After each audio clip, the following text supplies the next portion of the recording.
Good evening, Sveiki. So I would like to welcome here the Latvian Prime Minister as she's visiting Estonia, Mrs. Evika Silina. So the Prime Minister's meeting just ended. So Prime Minister Kaja Kallas, please, the floor is yours. And the press conference is held in Estonian and in Latvian. Dear Evika, I'm really happy to welcome you here in Tallinn finally. Because it has taken quite a long time for us to find this time, but now here you are. Estonia and Latvia have a lot in common, so we have views and principles and also the challenges we face. We are both very strong supporters of Ukraine, continuing the fight against the aggressor, and Ukraine has been able to show determination and political will, also fulfilling the 7 conditions set by the European Commission. So these were the prerequisite for starting accession negotiations. I'm very pleased that today the European Commission gave the positive assessment. So both Ukraine and Moldova are ready for negotiations. So we're working towards this decision to be approved by the European Council, and then in December we can start negotiating. Now the European Union also must prepare for the admission of new members. It is also a good opportunity to review what we're doing together and how the European Union can meet the expectations of our citizens and businesses. So before the end of the year, we also need to make some important decisions which will ensure the European Union's long-term support for Ukraine, including military assistance. And we should not get tired, we should not lose focus. This war has to win under the conditions set by Ukraine. There must be accountability for war crimes, and the Russian leaders who committed the crimes of aggression who must be punished. This is the only way we can end the cycle of violence in Russia. We must continue our joint efforts to weaken the Russian war machine. Estonia has developed its own solutions for using Russian frozen assets to help Ukraine. We want to be a role model, and we want to encourage other European countries. We look forward to the European Commission proposals for a pan-European solution before the December Council. So the funds for war reparation for damage caused by Russia must come from the Russian taxpayers and not from our taxpayers. The European Union is also preparing the next, which is the 12th sanctions package. Estonia supports a total trade embargo with Russia. We have also put forward a number of proposals to combat the evasion of sanctions. Amongst other things, it is important to limit transit to third countries. As neighbors of the pariah state, it is our right and duty to encourage our partners to be more active in seeking ways how to reduce the evasion of sanctions. Estonia and Latvia know very well that security is not a free lunch at the table set by our allies.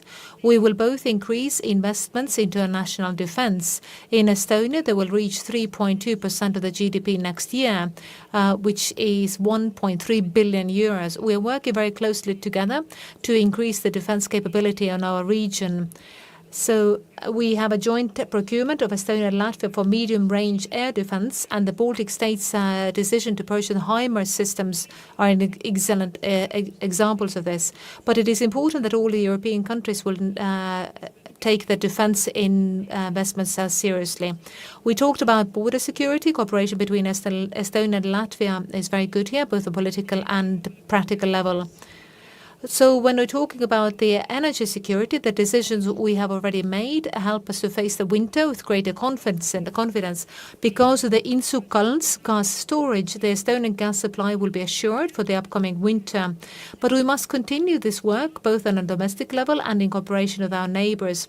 So as the gas pipeline was damaged between Estonia and Finland, and we have the experts of both countries investigating the causes, this shows us we must be prepared for different scenarios, and we have to strengthen the security of our energy resources connections.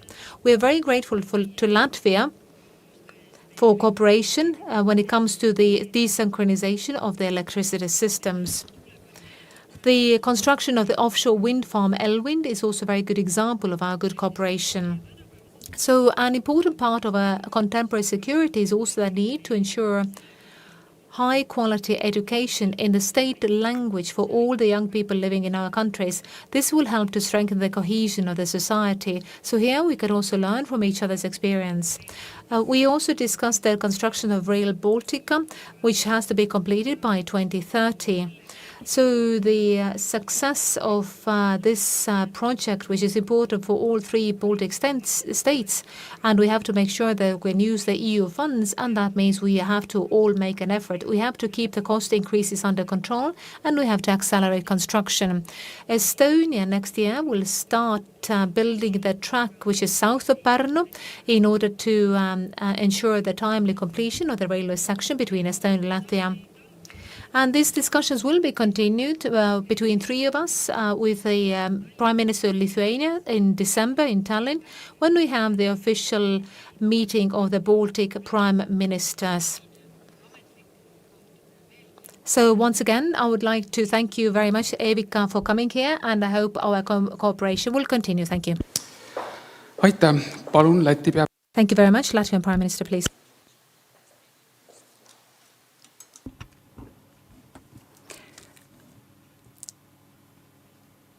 Dargā Kāja, dear Kāja, Latvia and Estonia have excellent cooperation and neighborhood relations, and I can confirm that together with your Prime Minister, we have a loud voice in the European Council. We defend our security and Ukraine's security, and it is clear that we both countries have to continue cooperation in the areas of economics, security, defense, energy, transport, education, culture, as well as strengthening of human relations. The issue mentioned by the Prime Minister of reinforcing our language is a common issue for both countries. We have a joint history, and we know how sensitive this topic is for our people. So we have to reinforce the national language of our respective countries in educational establishments. In the area of security and defense, I would like to emphasize our joint efforts in strengthening defense capacity, including the joint procurement of air defense systems from our ally Germany. In the context of transport or interoperability, the focus of negotiations was on the completion of Rail Baltica to ensure the connection with Estonia. And I commend Estonia for renewing rail connections between Tartu and Riga. Tartu will be the capital of culture next year, and we are extremely happy about this decision. The people of our countries will be able to visit these countries by train. In the area of energy, I commend the agreement among the Baltic states on the synchronization of the electricity grid. We also discussed the damage to the gas pipelines and communication cables in the Baltic Sea, and a potential cooperation in using Paldiski liquefied gas terminal in a crisis situation. The good news is that the Inčukalns supply is at 87% at the moment, and Estonia can feel safe. There will be enough gas this winter, and there is nothing to worry about. We are your allies in this. With regard to the regional security and NATO, we both agreed that Russia's aggression to Ukraine is a threat to Europe and the global security. In preparation for the NATO summit in Washington in 2024, it is important to continue working on the implementation of the regional plans, including strengthening of NATO air defense. In my opinion, it is in the interest of our both countries that Sweden joins NATO, and as soon as possible. It is also important for the EU, NATO, and partner countries to continue providing support to Ukraine, and in order to ensure the restoration of Ukraine's sovereignty and territorial integrity within the internationally recognized borders. And I commend the European Commission's recommendation to start accession negotiations with Ukraine and Moldova. In the context of Russia's aggression, we exchanged the opinions on continuing sanctions against Russia and resolve the issues of evasion of sanctions. We have a applied the sanctions to make sure they work and to prevent any evasion attempts. And we have to think of how to ensure these sanctions are complied with as efficiently as possible. We also discussed holding Russia accountable for its crimes in Russia, including for crime of aggression. And I commend Estonia's latest draft law on using Russia's frozen assets on restoration of Ukraine. And we are ready to cooperate with Estonia in this area. And we would like to also agree to cooperate closely to ensure that the European Council in December adopts a decision on starting the negotiations on Ukraine's accession to the EU. And I would like to express my warmest gratitude to Prime Minister Kallas for the warm welcome. And I, as a Prime Minister, can feel safe that I have such a good friend in the neighborhood. So any questions, please introduce yourself and who you like to address this question. And we'll start with Arni Alandi, Public Broadcasting Company. Arni Alandi, Estonia Public Broadcasting Company, and the question is for the Latvian Prime Minister. So actually I have two questions more or less on the same topic. So the first question is that we know that Latvia has had a plan to start produce their own ammunition because we know there is a crisis of lack of ammunition in Europe. So how far are you when it comes to the production of ammunition? And the second question is that what is your assessment to the Estonian and Latvian joint procurements when it comes to the field of defense? Thank you.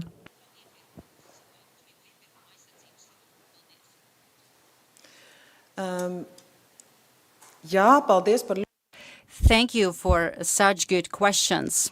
With regard to the joint procurement with Estonia, it is a great achievement for security of both countries.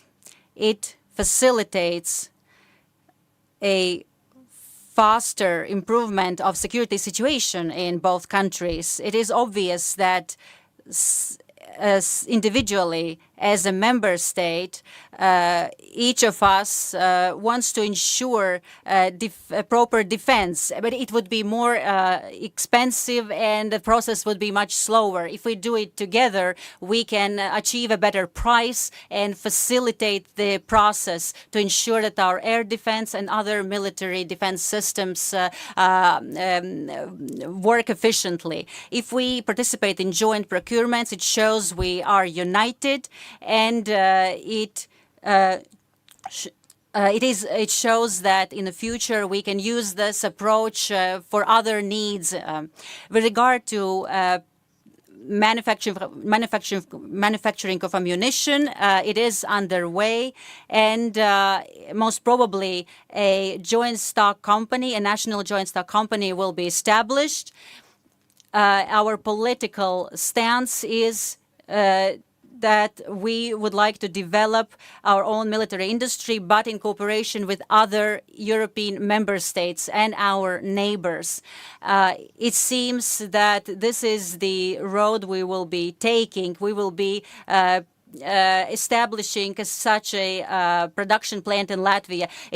By cooperating with other member states, we will participate in the chain, and we will be able to obtain raw materials from other member states. Thank you. Any other questions? My question for both prime ministers.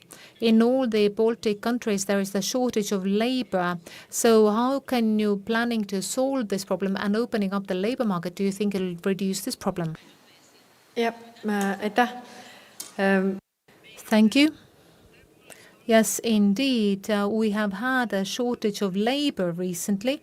We have seen that we have seen a little bit of increase of we have had Ukrainian refugees who have come and work for us, and we can see that a lot of people who are refugees from Ukraine have been managed to find work in Estonia. We are in a situation where we have 3.2% of our population are Ukrainian refugees.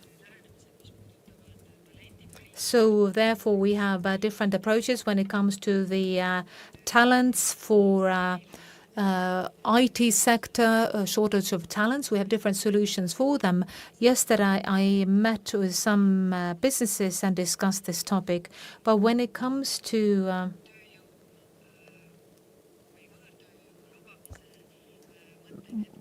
but we do not really plan to allow opening of the labor market like this.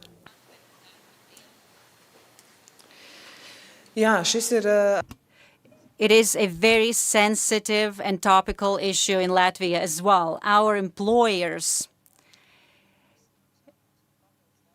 urge the government to resolve the issue of additional workforce. Similarly to Estonia, for the time we have managed to supply the missing workforce, the workforce shortage with Ukrainian refugees, but it's obvious that by not looking for a more permanent solution, we will be in trouble again. In Latvia, we have a lot of employees from other EU member states who have been appointed or seconded to Latvia, and we would the de facto they are working in Latvia, but they have been seconded from other EU member states.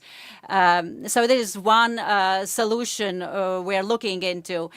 Secondly, we are considering involving employees from other member states, but it's not clear if we will have to set some quotas and what the conditions for involving additional workforce would be. We are at the very beginning of this road. We plan to entrust the Ministry of Economics on resolving this issue. And I believe that in the near future it will be on the government's agenda. Any other questions? Any other questions? If there are no further questions, I would like to thank both Prime Ministers. I'll see you again next time.